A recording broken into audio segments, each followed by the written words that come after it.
Ay, good morning po. Magandang umaga sa lahat ng aking mga supporter. Mabuhay po kayo. Maigsi lamang po itong video clip na ito at meron lang po akong gustong liwanagin. Kahapon ho ay naglabas ho ng isang photo caption si Food Genius Vlog. Ito po.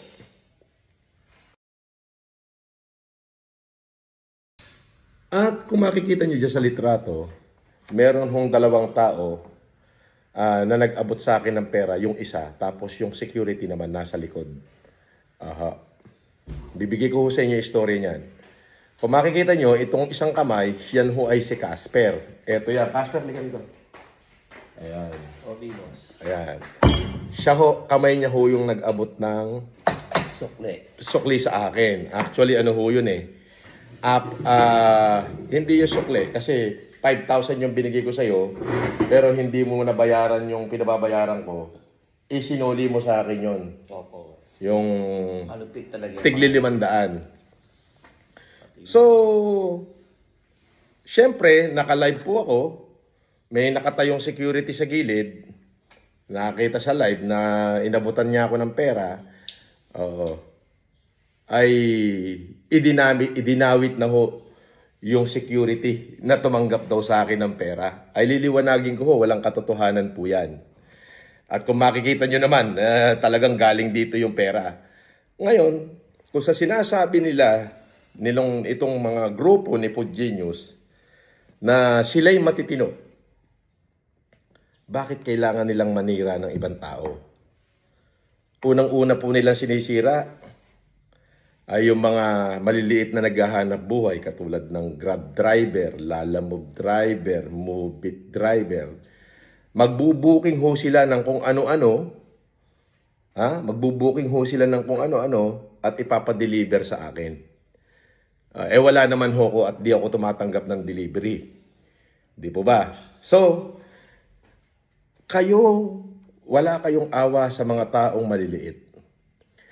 Sa tingin nyo ba ako yung piniperwisyo nyo? Hindi. Ang piniperwisyo nyo yung mga maliliit na naghahanap buhay. Kasi sa tingin nyo, hindi kayo mahuhuli. Yun ang sa tingin nyo. And then maghintayan tayo. Ngayon, kaya ako ginawa itong video na to, simple lang ang nais ko iparating. Ako po ay tahimik. At umiwas ako sa mga ganyang issue. Kaya ako ay lumipat ng subdivision. Una, natapos ko yung kontrata ko. Pangalawa, ay gusto kong umiwas dyan sa mga issue na yan. Gusto kong manahimik. Akalain nyo po ay talagang inadya ng ating dakilang Panginoon Diyos na ako ay malapit sa aking basher para siya'y tuluyan ng mahuli. Yun ho ang totoo nun. At kahapon ho, galing po ako sa opisina ng aking mga abogado. At kompleto na ho lahat ng aming ebidensya, pati yung kanilang group chat na nag-leak. At from there ho, mga ilang araw mula ngayon, ay makakatanggap na ho sila ng kanilang mga sumpwena. Apo. At yun na yun. At yun lang. At ang magandang umaga at syempre, shout out ko na lang kayo muna. At pero yun nga, siguro po na talagang iniadya na ako'y malapit para at least mahuli sila. Ayan ho ang mga tao na walang puso, wala silang pakialam sa damdamin ng iba, sa bagay, fake troll naman talaga, fake account naman talaga, kaya ang lalakas ng loob kasi sa tingin nila, hindi sila mahuhuli. Yun ang hindi nila alam. Nasa amin na ho yung group chat, yung mga screenshot ng kanilang group chat, lahat ng mga pangalan doon, nandun na. Yung isa sa mga leader nila ay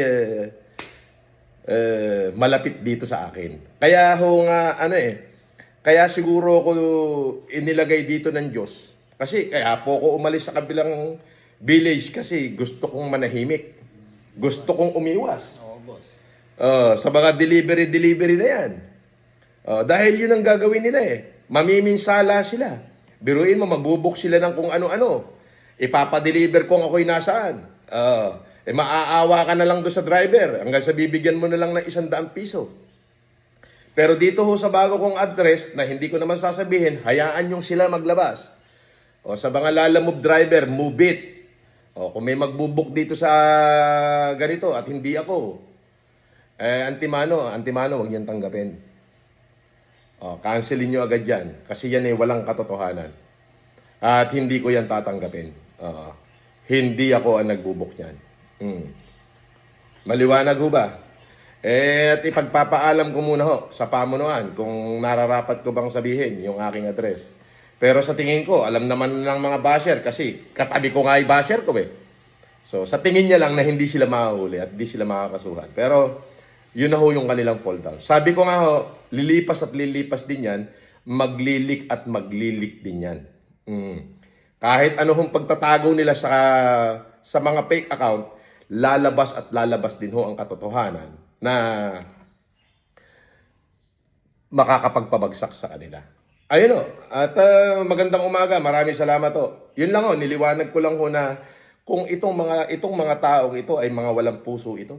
Wala ho silang pakialam kung makapanira silang kapwa nila tao. Hindi naman ho ako yung binabanatan nila.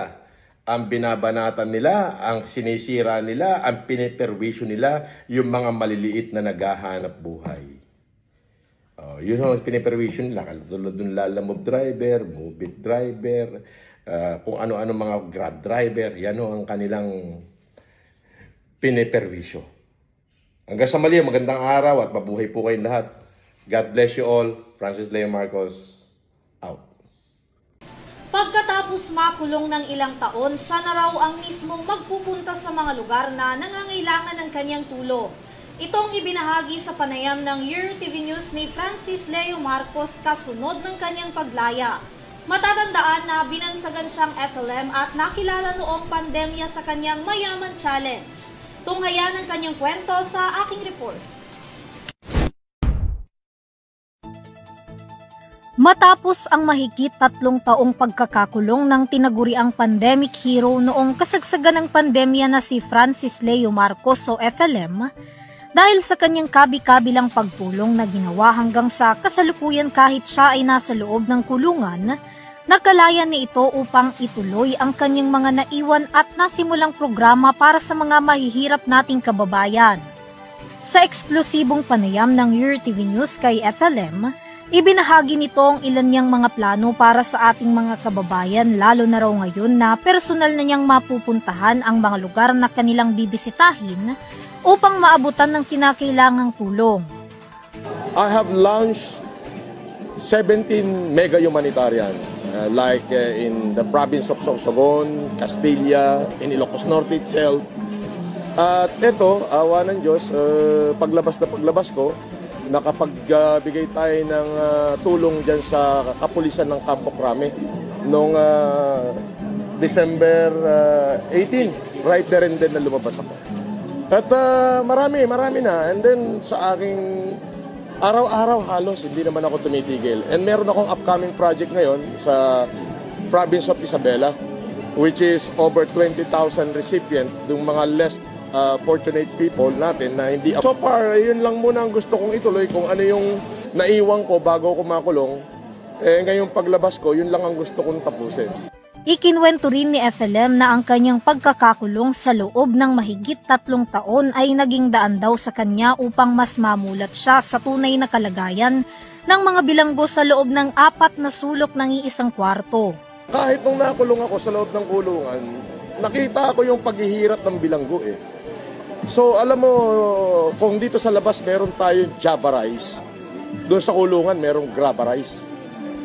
So nakita ko yun. So instead, kahit na nandun ako, siguro the purpose na nandun ako is to change kung ano yung nangyayari.